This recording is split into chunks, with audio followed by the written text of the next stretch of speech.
Bonjour. Aujourd'hui, on va voir l'exercice numéro 3 de la fiche d'exercice sur la diagonalisation.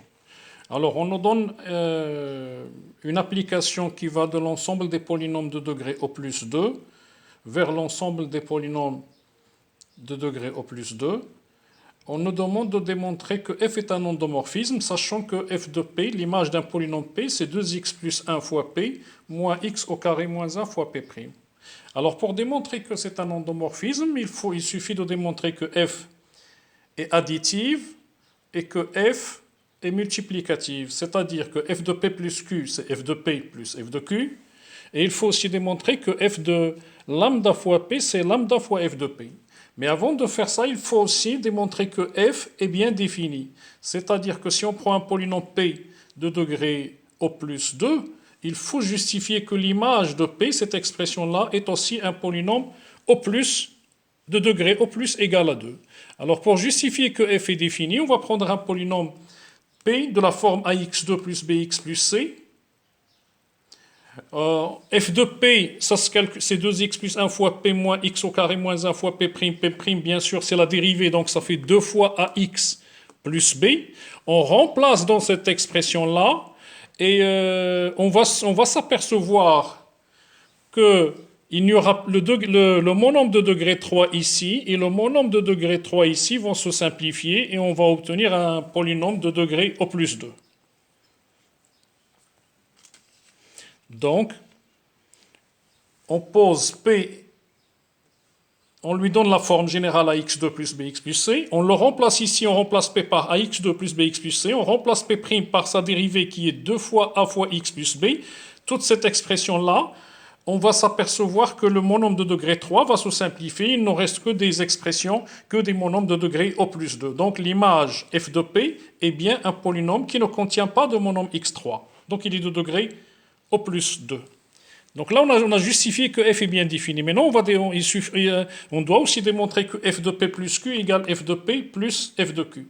Alors f de p plus q, vous remplacez ici le p par p plus q ici et dans cette expression.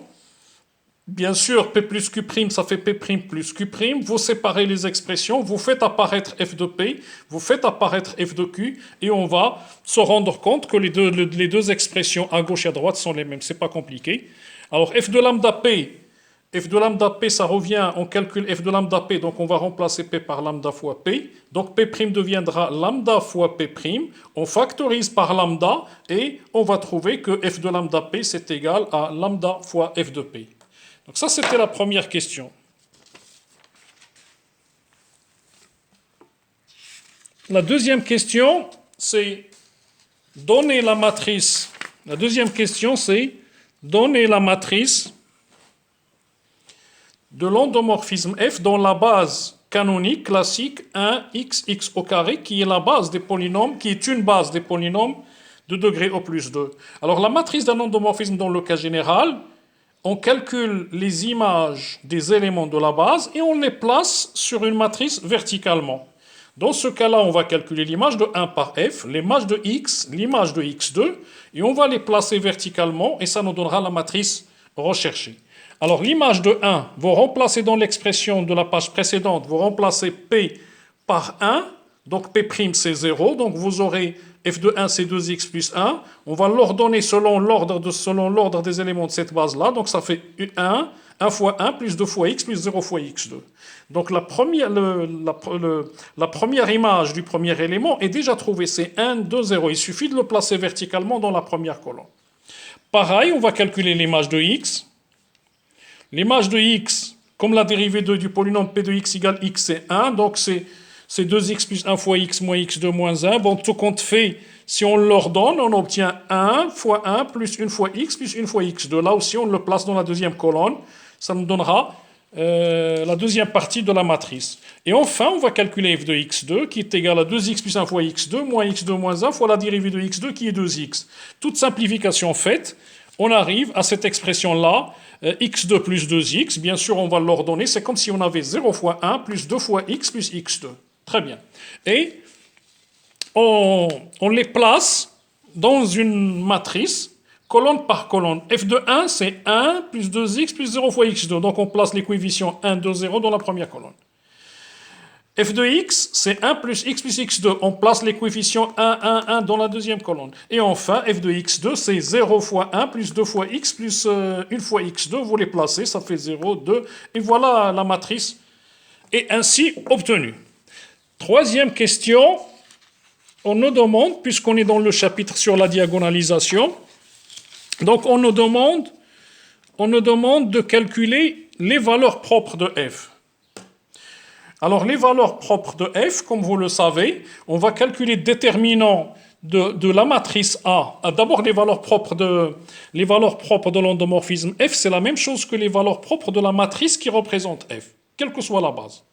Les valeurs propres ne changent jamais. Quelle que soit la matrice qui représente f, on va calculer donc les valeurs propres à l'aide de la matrice, c'est plus facile.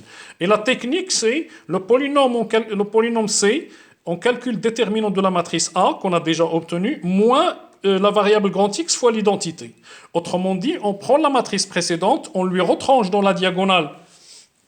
Donc on prend cette matrice-là, celle-ci, on lui retranche uniquement dans la diagonale, on lui retranche x ici, x ici, x ici, ça fait 1 moins x, 1 moins x, 1 moins x. On obtient une nouvelle matrice, on calcule son déterminant, et son déterminant, par définition, c'est le polynôme caractéristique. Donc ça nous donne ça. Alors le calcul de ce déterminant-là, on se débrouille comme on peut pour le calculer. Bon, j'ai pas observé des simplifications rapides, donc on va le calculer selon cette colonne-là. Il y a un 0 ici. Soit on le calcule selon la première colonne, soit selon la première ligne. On ne va pas s'attarder dessus. Donc par exemple, selon la première colonne, ça va nous donner 1 moins x. On barre la colonne qui croise la colonne et la ligne qui croise sur 1 moins x. On les barre. Il nous reste un déterminant d'ordre de 2. C'est 1 moins x au carré moins 2. Donc ça nous fait 1 moins x fois 1 moins x au carré moins 2.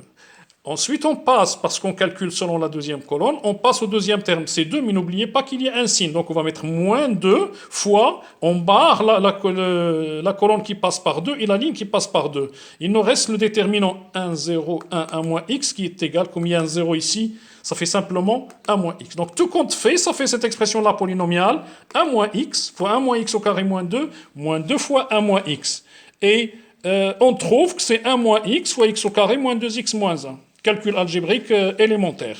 On factorise ça, x au carré moins 2x moins 3, on le factorise, parce puisqu'on va chercher plus tard, on va chercher les racines carrées du polynôme caractéristique, pas les racines carrées, on cherche les racines du polynôme caractéristique P de x, donc on a intérêt à le factoriser, et c'est pas compliqué de voir que x au carré moins 2x moins 3, c'est x plus 1 fois x moins 3. Finalement, les racines de ce polynôme-là, qui sont exactement les valeurs propres, sont ici il y a le 1, ici il y a le moins 1, ici il y a 3. Conclusion, les valeurs propres, il y en a 3, et ce sont 1, moins 1 et 3. Donc on a répondu à la question. Voilà.